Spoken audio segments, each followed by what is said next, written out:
How many of you are thinking about the loved one you've left at home today, right now? Right? Not too bad, actually. You guys are pretty good. I thought there were going to be more hands up. Well, I just want to say congratulations on getting here, because just one day away is so hard, right? One day away of just, connecting with yourself and being with others can be really difficult as a caregiver. And that's why you're here, right? You are here because every one of you is a superhero, as we were talking about. That is the theme. And actually, the superhero I think of when it comes to caregivers is Mighty Mouse. Okay, remember, here I come to save the day. Remember that? So super mighty, super strong, but so small. And I think that epitomizes for me the caregiver plight, right? We are not the main stars of this movie here. We are the background figures, right? You are the ones that do the superhuman things. And your doctors, friends, family, they focus on the patient, and especially a brain tumor patient, but they can't live this life without you. You are so important to them, right? So I'm going to say some words that you probably don't hear nearly enough, but thank you so much for all that you do. Really, thank you. It's like, I know you don't hear enough because I didn't hear it enough. But please take this day to take a breath and relax and meet some amazing fellow caregivers who I hope you'll bond with and create a community around. So a little bit about me, speaking of superheroes. And what's funny is I actually picked this slide before I even knew you were going to talk about that. So it's actually perfect. So basically, this is why I'm here. I was in the caregiver hot seat like you, and that smiley superhero over here is my older brother, Tom, or Tomas, as his friends called him. So he had a grand mal seizure at my parents' house at the age of 29, and he just happened to be home. He was out to get on a plane the next day, so we were so lucky it happened at my parents' house. But he was diagnosed with an oligodendroglioma, and back in 1998 in New York City, where we're from. And his first craniotomy went smoothly. He seemed to recover miraculously. And that made me feel comfortable to go leave my family and head to my first foreign service posting. So I've worked with the State Department as a diplomat. So I went to my first posting in New Zealand, and flash forward a couple years later, I was about to change posts, and my parents and I were going to take a farewell trip to New Zealand. Super excited to see the beautiful South Island. I don't know if any of you have experienced New Zealand, but it's amazing. And just like that, we were in the middle of a national park, and I don't exactly know what happened, but my father ended up driving us into a glacial river. And yeah, I was the only survivor that made it to the surface. Yeah, pretty crazy. So, and I was just 26 at the time when life again changed. First it was my brother, and now it was this. So you can imagine what a blow that was. And then not even a year later, my brother was back at Sloan Kettering to get another craniotomy. So it felt like blow by blow. We were just, when it rains, it's seriously monsoons, And over the years, he ended up having 3 more surgeries, experimental chemos, 2 rounds of radiation, until it was time for hospice after an almost 20-year battle. So, the first half of the treatment was in the East Coast at Sloan Kettering, and then we joined Dr. Chang here after being treated by her mentor, Dr. Gutin.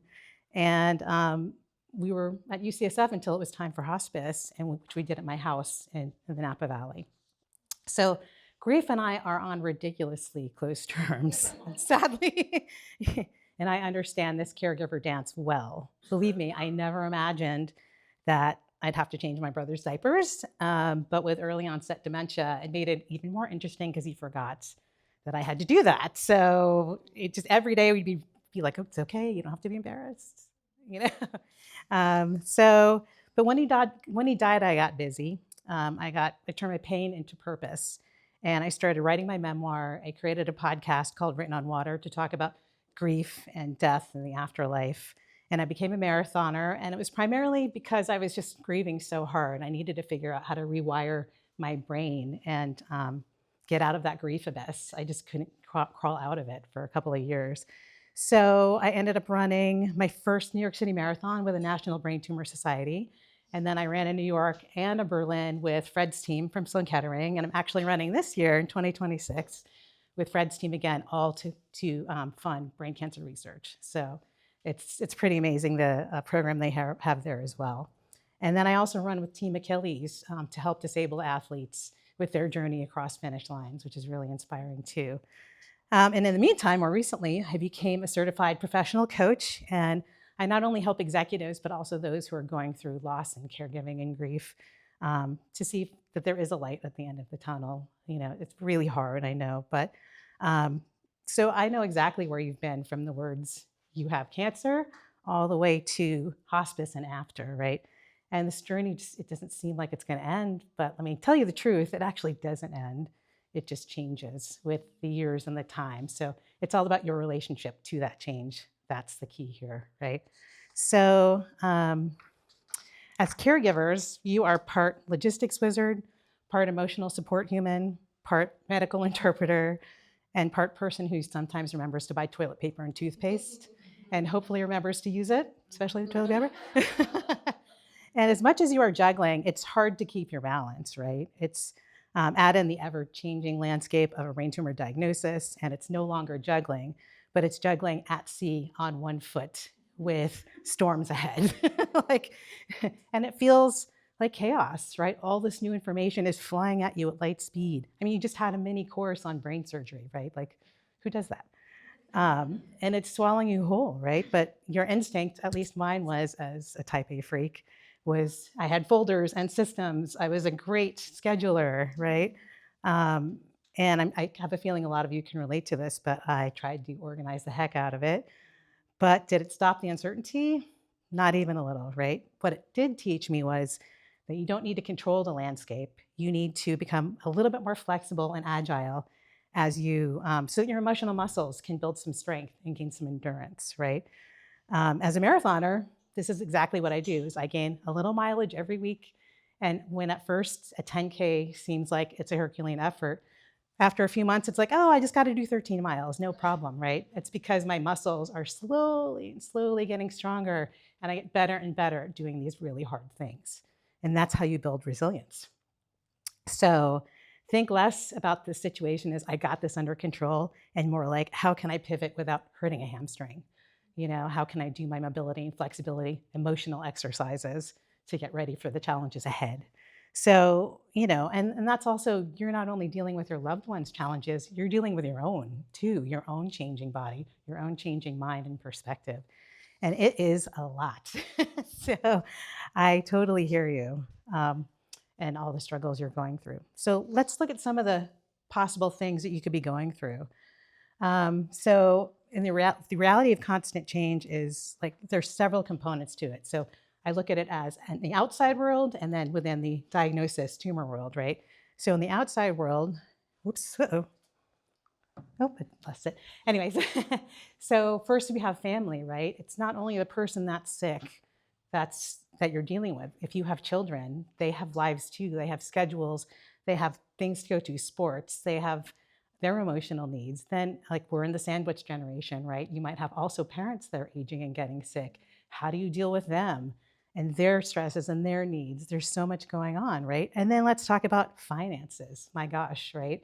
Who was the breadwinner and who is the breadwinner? How do you pay your bills? You know, how do you deal with the medical needs and costs ahead? And also, let's just talk about end-of-life documents and power of attorneys and medical care authorizations. There's just so much paperwork, right? And it's so difficult.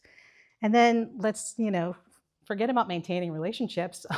all the friendships that you used to have, they're not going to be the same because you are a different person now, right? You are dealing with these obstacles that only other people in this room can really imagine. Like, even someone who's had another cancer diagnosis cannot understand what you're going through, because, as Dr. Chang said, the brain controls everything, everything.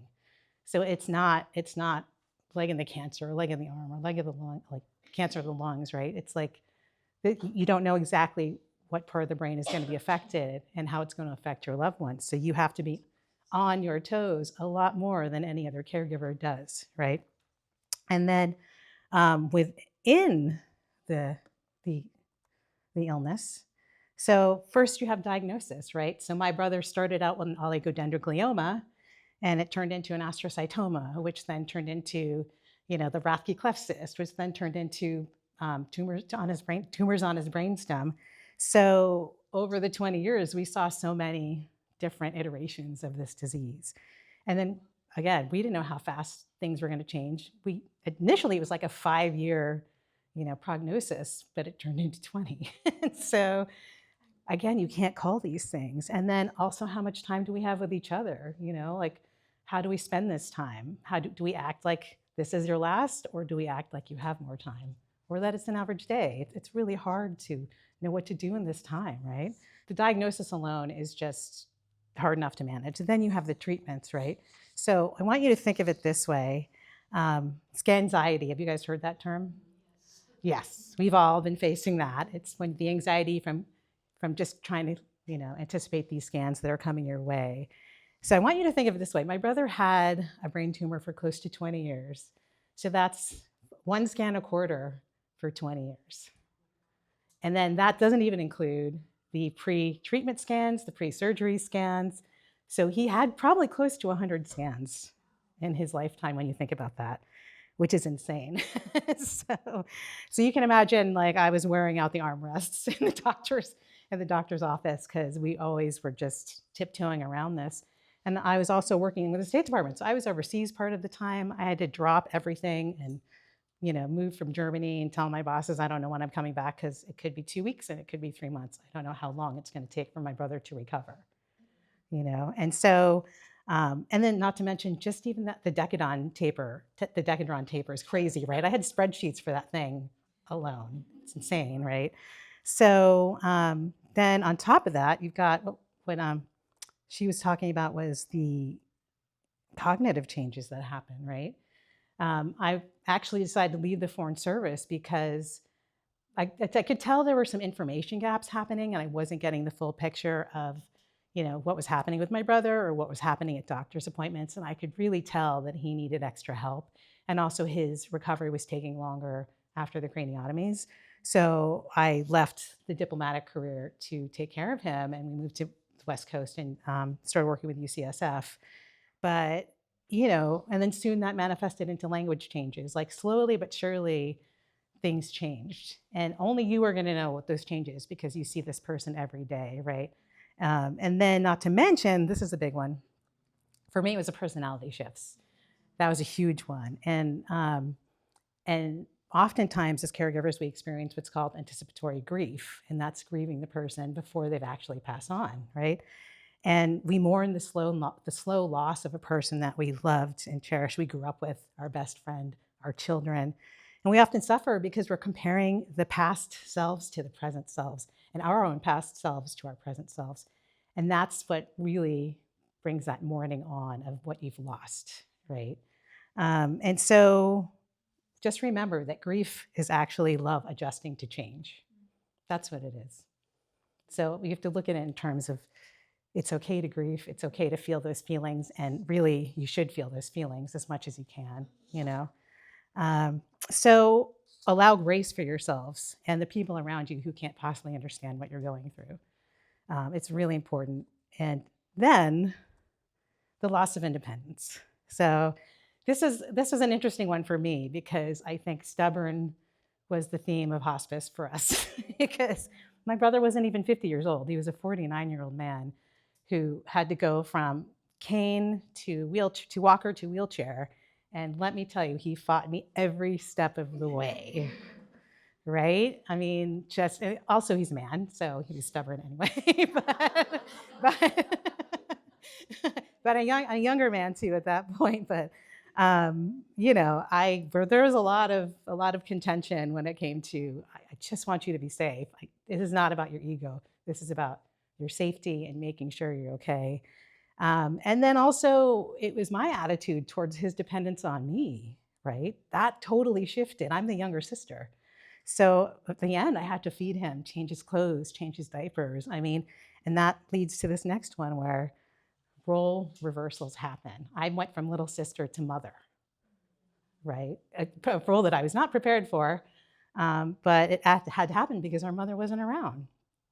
And then on top of that, he actually had early onset dementia. So he actually was more like a 7-year-old by the end, he was a sweet 7-year-old. He just wanted his Captain Crunch, it was really cute. And Crunch berries, he was very specific.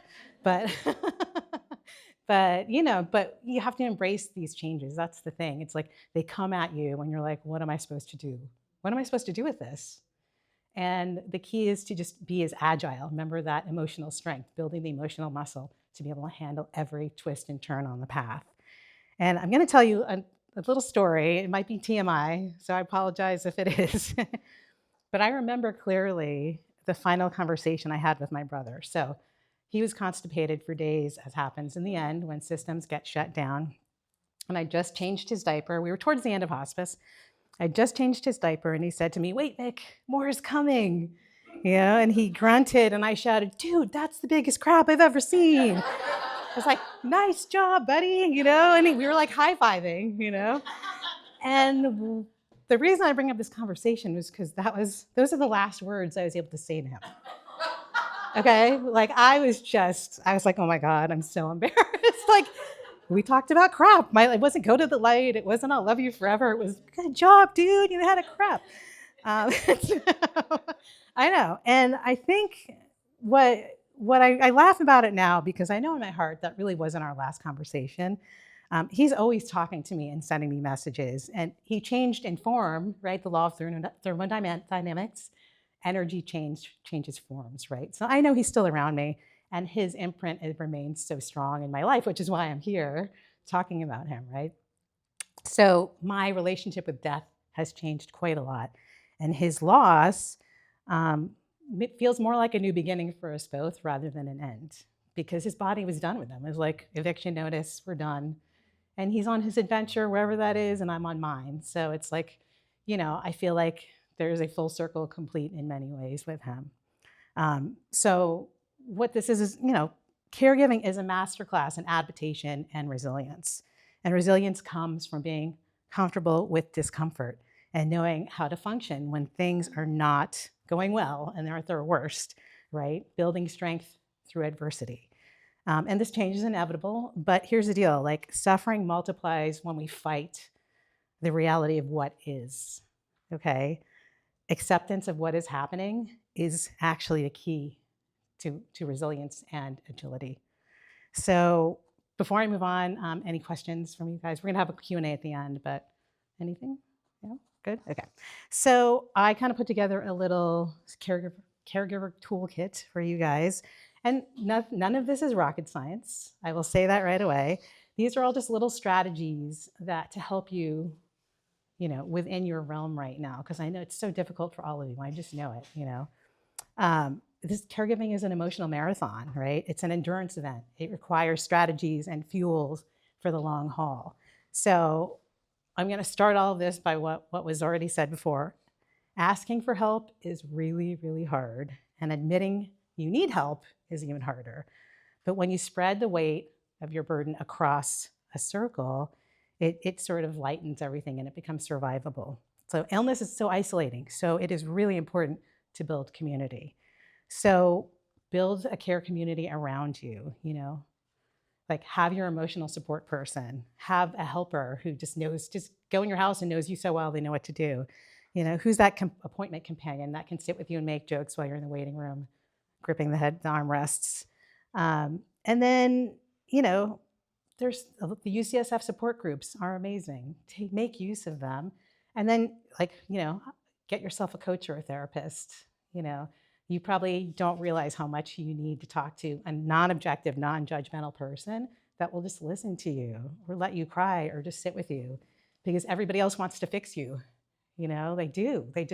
And they don't know how. And then they either don't show up again because they're just so overwhelmed, or they sit there and just drive you crazy because that's not what you need right now, you know?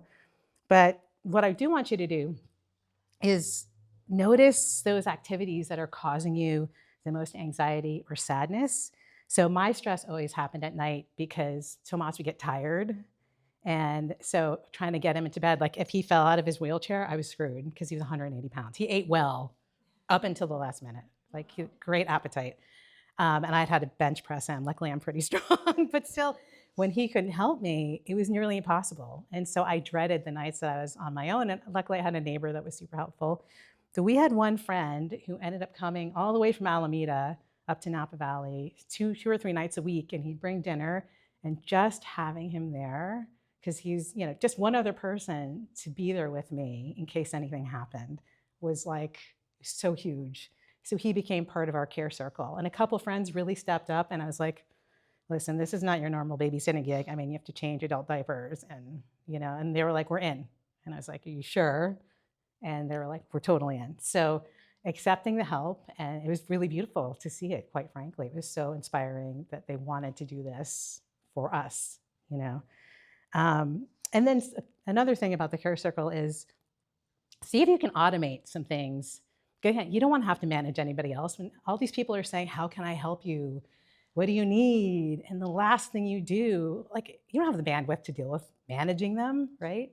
So is there any way you can automate it? Like make a Google Doc of groceries you're always going to need, or put the list on your fridge and just say, go to the fridge, this is what I need, or where are the gift cards that you need most, just make it easy for people to help you, because it's way better than being like, I don't know, and then they disappear, Okay, strategy 2, but be specific. That's part of that. So I know that resting is difficult for a caregiver. I mean, I slept with one eye open for 8 months of hospice. Literally didn't really sleep. And it meant that any moment of rest or tuning out was a challenge. And, self-care, we kind of giggle at it because, like, who has time for self-care, right? And we think often of a spa day, but it doesn't have to be a full spa day. It doesn't have to be a full day away. It can just be a little micro reset, And so any idea of what a micro reset could be, or like a mini break, Any ideas? Yeah. So I can have maybe 30 minutes, maybe before I'm due to get up, and I'll go and I've got a yoga mat, and I'll go to do some stretches on the arc and use the bands and the balls and everything, and that 30 minutes is my own. Yes. So my husband wants to get up and pee, but but yes, but then and then that's it. I'm ready for the day. There you go. That's a perfect example of, I used to jump on our stationary bike before he woke up and walk the dog. And that meant I had to wake up at 5 a.m., but that was an hour to myself where I knew he was going to be out and sleeping. And so that really helped my day too, just like, sounds like it helps yours, right? And it can be something like, just even if you have 5 minutes to just sit in a corner quietly and close your eyes and breathe, right? Go outside, get a little sun on your face. It's small things, right? Do a little meditation, go on a mini walk just around the block. It doesn't have to be a hike. It doesn't have to be a day. It doesn't have to be many hours. It can be a really quick little thing. And what that does is, it actually really resets your brain just to have these little micro breaks. It's kind of amazing. But see if you can fit those little tiny rests in, because they do make a difference. You might not think they do, but I promise you, just that little grounding that Chenille did right there was perfect. And you didn't have to go anywhere, and it just calms your nervous system, right? So this next one is also a toughie, maintaining your sense of self. And before you were caregivers, you were people. You had wants and lives and needs and routines of your own. And that kind of disappears when these types of diagnoses appear. So how do you maintain any little bit of that person that you once were? And how do you get those moments of joy? And so things to think about are, what are hobbies you enjoyed in the past? Movement, like we were talking about, creativity. Or can you play music? Can you do watercolors? Can you incorporate these activities with your loved one or friends that are visiting? What are things that you could bring them all in? And for me, I'm a huge reader. I'm a voracious reader, right? But I couldn't get a chapter done in a month when I was a caregiver because I had to keep putting it down. It drove me nuts. And I really missed reading. But so what I did was I moved to puzzles. And so it was perfect because I could put it down at any moment. And I put it on the coffee table so that any guests that came over could help. I didn't have to babysit them. They'd just start pitching in. And then pretty soon, everybody was giving me puzzles. So I always had a new one to do. It was on the shopping list. But it was a way for me, like a glass of wine and puzzling seemed to be the cure for giving me my mini break and my micro rest. And also a group activity too, all in one, And And now I'm back to reading, thankfully. But yeah, but you have to find those little things. What is it, something that can disconnect you for just a minute, that can help you remember who that person was that you were, And so, yeah, where do you find the glimmers of yourself in this situation? So next, mindset shift. So as a coach, this is a big one for us. And life is overwhelming. And how can we make caregiving less like climbing a mountain and more like taking a step on a path, right? How can we just reduce it a little bit so that it's more manageable? So instead of focusing on the worst case scenario, how about focusing on what's just in front of you? So because when something happens, you're like, this is too much. I can't handle it. What if things get worse? What if they die? What if I break him? Like, your mind starts spiraling when you're in those worst situations. And those thoughts take you out of the present into a fear spiral. And so I have this practice called the Name the Moment practice. And what it is it helps you meet the moment that you're in, or instead of the moment that you wish you were in or you used to be in. So what you do is you pause for a breath, and you do an inhale and an exhale. And you describe what's happening right now. Like, he's puking on me. We're eating dinner. I'm crying, whatever it is, right? And then you add a grounding sentence to it and follow it with like a compassionate reminder. So he's puking on me, and right now that's okay. And right now that's enough. And right now I can handle this moment. And so by presencing yourself and bringing yourself out of disaster mode back into present moment, it works because it calms the brain down, and you shift from catastrophic thinking to present moment observation. And that reduces the stress overall. And again, we're all about how can we dial this down and make this manageable? So instead of carrying the entire future of the illness on your back, you can shrink the experience into a single moment. And often the next step is all we can ask for, right? That's it. The next step, the next moment, the next day. So before I go further, any questions at all? Yeah? No? Okay, so since there are no questions, we're going to sort of an activity that I want us to work on. I wrote a memoir, and the first draft was just this giant journal entry, literally. I wrote because I needed to move the emotion, and it was stuck inside of me, had nowhere to go. And so I needed to put it somewhere. And I wrote so I wouldn't forget all those really hard moments, and also all the laughter that emerged from these situations. There were a lot of funny moments. And so journaling can help caregivers process emotions, gain clarity, release mental overwhelm, and reconnect with themselves. The parts of us that are hurting and frightened, they need to be heard, and telling of your stories, even if it's only for your eyes, it can unburden us all. So I actually, if you guys don't mind, would love to read a little excerpt of my memoir, if that's okay. All right. And so this is from the first chapter of the book, and the working title is called Racing to the Edge of a Secret Sky. So I didn't know how to say I love you to him. I like to blame it on the customs of Mother India, where respecting your elders and knowing your place were the main themes of childhood. We didn't grow up in a family of huggers, nor did we hang up the phone saying I love you, as most American friends did. Affection came from obedience and accomplishment. I could blame it on that. Yet the truth is that I've actually said those words to my brother's face. He would have known instantly that the end was near, because my incessant teasing of him would cease. Instead of calling him 2-Second Tom, since we both love the movie 50 First Dates, and his memory was failing him thanks to early onset dementia, thanks to brain cancer, we would have had to talk about his impending death and understand that our time together would soon be over after such a Herculean effort over the 20 years he had been sick. There would have been too many thank yous and I'm sorries to say for the 45 years being human together, and so many high fives for making it through the shitstorms we endured as brother-sister superheroes together.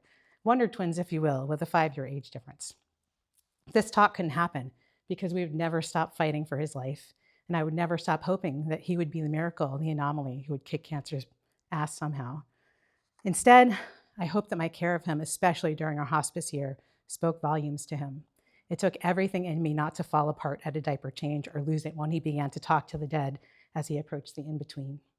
Instead, my grief was solitary, as I silently wept in dark corners and hyperventilated behind closed doors. I held it all in, just as I did when my dad drove us into the glacier water, and I allowed tiny, fine air bubbles to escape from my mouth until I could resurface, and they couldn't.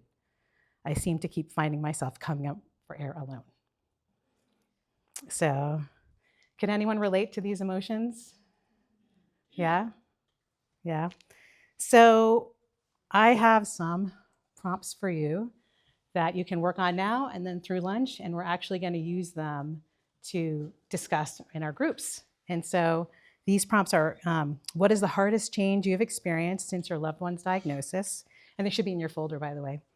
What part of this journey has surprised you about yourself or others? What strength have you discovered in yourself that you didn't know you had, your newly discovered superpower? What is something you need right now that you haven't allowed yourself to ask for? And bonus question, what does showing up with love look like for yourself right now? And so work on these guys, like I think we have like 10 minutes before lunch, and then you can work on them through lunch. And hopefully you'll keep working on them and maybe use writing as a tool for venting. But just in closing, I just want to remind caregivers that you are at the end of life, people barely remember medication, schedules, hospital visits, treatments. They remember who was there, right? You offer presence, dignity, connection, and love to people who are at their worst. And so just know that you walked beside someone during their most vulnerable time of life.